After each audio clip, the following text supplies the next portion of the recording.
Hi friends, आप सभी कैसे हो। आशा करता हूं कि आप सभी अच्छे होंगे। आपका हमारे चैनल वीके जाटोल क्लासेस में स्वागत है। आज के इस वीडियो में हम 9 फरवरी 2026 के मुख्य करंट अफेयर्स और उसके एक्सप्लेन के बारे में चर्चा करेंगे। प्रश्न नंबर 1, हाल ही में भारत अरब विदेश मंत्रियों की दूसरी बैठक कहां आयोजित की गई? ए. मुंबई, बी. नई दिल्ली, सी. जयपुर, डी. लखनऊ। दोस्तों, आपका सही आंसर ऑप्शन नंबर बी नई दिल्ली होगा। मुख्य आयोजन नई दिल्ली में दूसरी भारत अरब विदेश मंत्रियों की बैठक आयोजित की गई। इसमें फिलिस्तीन के विदेश मंत्री सहित कई अरब देशों के प्रतिनिधियों ने हिस्सा लिया। गाजा और शांति प्रयास भारत ने गाजा में शांति बहाली के अंतर्राष्ट्रीय प्रयासों का समर्थन किया। इसमें शर्म एल शेख शांति शिखर सम्मेलन 2025 और यूएनएससी संकल्प 2803 का जिक्र किया गया, जो गाजा में अंतरिम प्रशासन और अंतर्राष्ट्रीय बल की वकालत करते हैं। सऊदी अरब के साथ सुरक्षा सहयोग रियाद में तीसरी भारत सऊदी अरब सुरक्षा कार्य समूह की बैठक हुई। इसमें आतंकवाद, टेरर फाइनेंसिंग, साइबर आतंकवाद और अपराध नेटवर्क के खिलाफ मिलकर काम करने पर सहमति बनी। ये 2019 में बनी सामरिक साझेदारी परिषद एसपीसी का हिस्सा है। क्षेत्रीय स्थिरता की चिंता भारत ने पश्चिम Asia, Yemen, Syria, Libya, Sudan में अस्थिरता और सागरीय सुरक्षा पर चिंता जताई। साथ ही लेबनान में तैनात भारतीय शांति सैनिकों की सुरक्षा पर भी चर्चा की।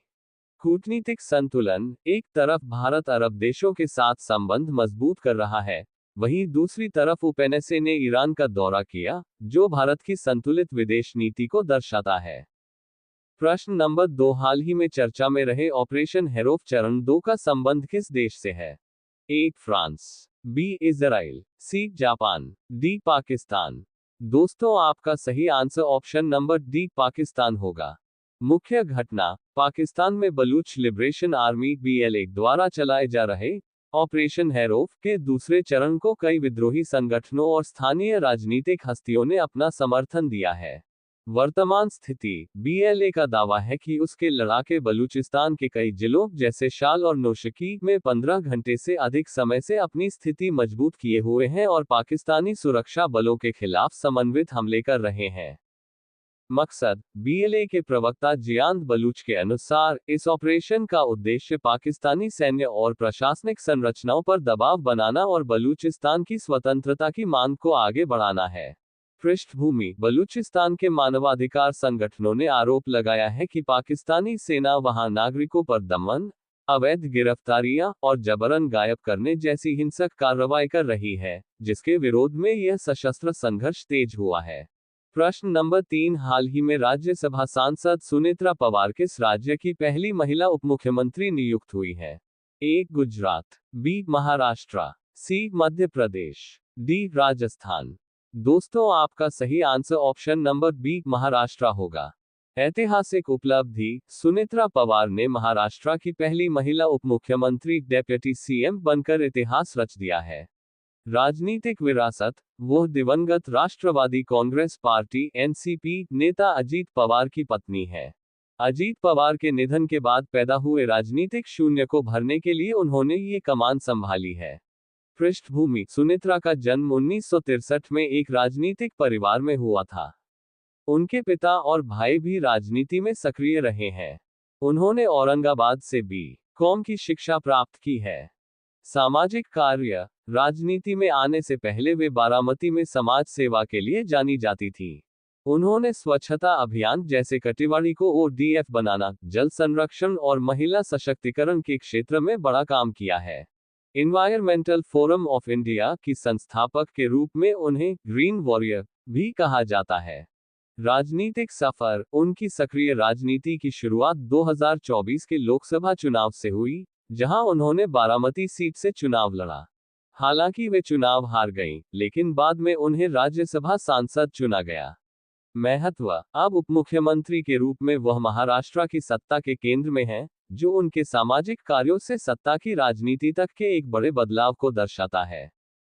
प्रश्न नंबर 4, वर्ष 2026 में दुनिया के पहले अंतर्राष्ट्रीय बिग कैट समिट की मेजबानी कौन सा देश करेगा? ए. भारत, बी. ब्राजील, सी. दक्षिण अफ्रीका, डी. ऑस्ट्रेलिया। दोस्तों आपका सही answer option number A Bharat होगा। घोषणा। केंद्रीय बजट 2026 में वित्त मंत्री निर्मला सीतारमण ने ऐलान किया कि भारत इस साल दुनिया का पहला अंतर्राष्ट्रीय बिग कैट समिट आयोजित करेगा। आयोजक। ये शिखर सम्मेलन international big cat alliance IBCA द्वारा आयोजित किया जाएगा। प्रतिभागी। इसमें दुनिया के 95 देशों के राष्ट्राध्यक्ष, मंत्री और विशेषज्ञ शामिल होंगे जहां बिग कैट्स जैसे बाघ, शेर, तेंदुआ पाए जाते हैं। लक्ष्य। इसका मुख्य उद्देश्य जंगली बिल्लियों की प्रजातियों का संरक्षण, उनके आवास को बचाना और शिकार व जलवायु परिवर्तन जैसे खतरों से मिलकर लड़ना है।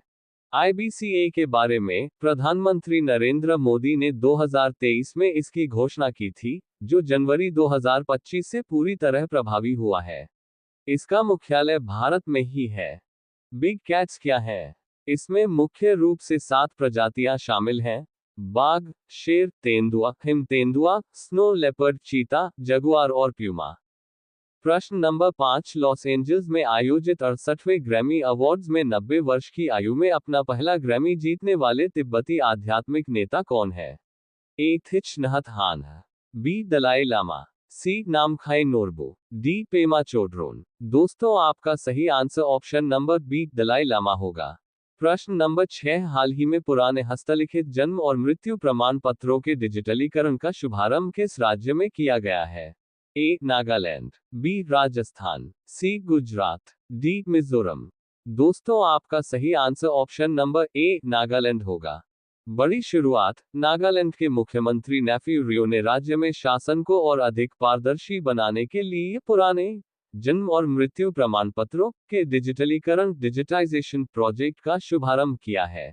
क्यों है खास? इस पहल का मुख्य उद्देश्य सालों पुराने कागजी रिकॉर्ड को सुरक्षित करना और उन्हें डिजिटल प्लेटफॉर्म पर लाना है, ताकि आम जनता को प्रमाण पत्रों के लिए सरकारी दफ्तरों के चक्कर न काटने पड़े। क्या होगा फायदा? अब नागरिक आसानी से अपने पुराने रिकॉर्ड्स को ऑनलाइन एक्सेस कर सकेंगे और डाउनलोड कर सकेंगे। इससे धोखाधड़ी और रिकॉर्ड खोने का डर खत्म हो जाएगा। ई गवर्नेंस की ओर कदम। सीएम रियो ने कहा कि यह कदम नागालैंड को डिजिटल इंडिया अभियान से जोड़ने और नागरिक सेवाओं को और अधिक सरल बनाने की दिशा में एक मील का पत्थर साबित होगा। अगला चरण। स्वास्थ्य और परिवार कल्याण विभाग इस पूरे डेटाबेस को अपडेट करने और इसे सुरक्षित सर्वर पर स्टोर करने का काम तेजी से पूरा करेगा। प्रश्न नंबर 7। हाल ही में फ्यूचर वॉरफेयर कोर्स के तीसरे संस्करण का शुभारंभ कहाँ किया गया? ए मुंबई, बी नई दिल्ली, सी बेंगलुरु, डी हैदराबाद। दोस्तों आपका सही आंसर ऑप्शन नंबर बी नई दिल्ली होगा। प्रश्न नंबर 8। हाल ही में मेबेलिन न्यूयॉर्क ने भारत के लिए किस बॉलीवुड अभिनेत्री को अपना नया ब्रांड एम्बेसडर नियुक्त किया है? A Alia Bhatt, B Kiara Advani, C Deepika Padukone, D Shraddha Kapoor. दोस्तों आपका सही answer option number B Kiara Advani होगा। प्रश्न नंबर 9। आदमपुर एयरपोर्ट, जिसका नाम बदलकर श्री गुरु रविदास महाराज जी हवाई अड्डा रखा गया है, किस राज्य में स्थित है? A Haryana, B Rajasthan, C Punjab, D Uttar Pradesh. दोस्तों आपका सही answer option number C Punjab होगा। बदलाव। पंजाब के जलंधर में स्थित आदमपुर एयरपोर्ट का नाम अब आधिकारिक तौर पर बदल दिया गया है। नया नाम, इसे अब श्री गुरु रविदास महाराज जी हवाई अड्डा के नाम से जाना जाएगा। अधिसूचना। केंद्रीय नागरिक उड्डयन मंत्रालय यूनियन सिविल एविएशन मिनिस्ट्री ने इस संबंध में नोटिफिकेशन जारी कर दिया है। कारण। ये निर्णय गुरु रविदास जी के प्रति सम्मान प्रकट करने और दोआबा क्षेत्र की धार्मिक भावनाओं को ध्यान में रखते हुए लिया गया है। प्रक्रिया। पंजाब विधानसभा ने पहले ही सर्वसम्मति से इस नाम परिवर्तन का प्रस्ताव पारित किया था, जिसे अब केंद्र ने मंजूरी दे दी है। प्रभाव। इस फैसले से क्षेत्र के लाखों अनुयायियों की लंबे समय से चली आ रही मांग पूरी हुई है। प्रश्न नंबर 10। हाल ही में भारतीय सेना और इंडो तिब्बती सीमा पुलिस ITBP द्वारा आयोजित अग्नि परीक्षा अभ्यास किस राज्य में किया गया? A Sikkim, B Uttarakhand, C Himachal Pradesh, D Arunachal Pradesh. दोस्तों आपका सही answer option number D Arunachal Pradesh होगा। चर्चा में क्यों? हाल ही में अरुणाचल प्रदेश के ईस्ट सियांग जिले के सिगार क्षेत्र में भारतीय सेना और भारत तिब्बत सीमा पुलिस आईटीबीपी ने मिलकर एक साझा सैन्य अभ्यास किया, जिसे अग्नि परीक्षा नाम दिया गया है। मुख्य उद्देश्य इस अभ्यास का मकसद नॉन आर्टिलरी कार्मिकों जैसे इन्फेंट्री और आईटीबीपी के जवान को तोपखाने, आर्टिलरी की बारीकियों, फायर कंट्रोल सिस्टम और युद्ध के मैदान में फायरिंग मिशन को संभालने की ट्रेनिंग देना था। किसने हिस्सा लिया? इसमें भारतीय सेना की स्पीयर कॉर्प्स के गनर्स, विभिन्न इन्फेंट्री रेजिमेंट और आईटीबीपी के जवानों ने हिस्सा लिया। महत्व: यह अभ्यास सीमा सुरक्षा के लिए सेना और अर्धसैनिक बलों के बीच आपसी तालमेल कोऑर्डिनेशन को मजबूत करता है, खासकर ऊंचे पहाड़ी क्षेत्रों में किसी भी चुनौतीपूर्ण स्थिति से निपटने के लिए जवानों की युद्ध क्षमता और तत्परता को बढ़ाता है। अब ये प्रश्न आप लोगों के लिए। आप सभी लोग इसका आंसर कमेंट बॉक्स में जरूर बताएं। हाल ही में ऑर्किड की एक नई प्रजाति की खोज कहाँ की गई है? ए. तमिलनाडु, बी. कर्नाटक, सी. Kerala, D. Andhra Pradesh. Last video के प्रश्न का आंसर हमने आपसे पूछा है कि हाल ही में किस देश ने स्वदेशी पनडुब्बी नाराव्हेल का पहला सफल परीक्षण किया है? ए. Japan, B. दक्षिण Korea, C. Taiwan, D. Philippines. दोस्तों, आपका सही answer option number C Taiwan होगा।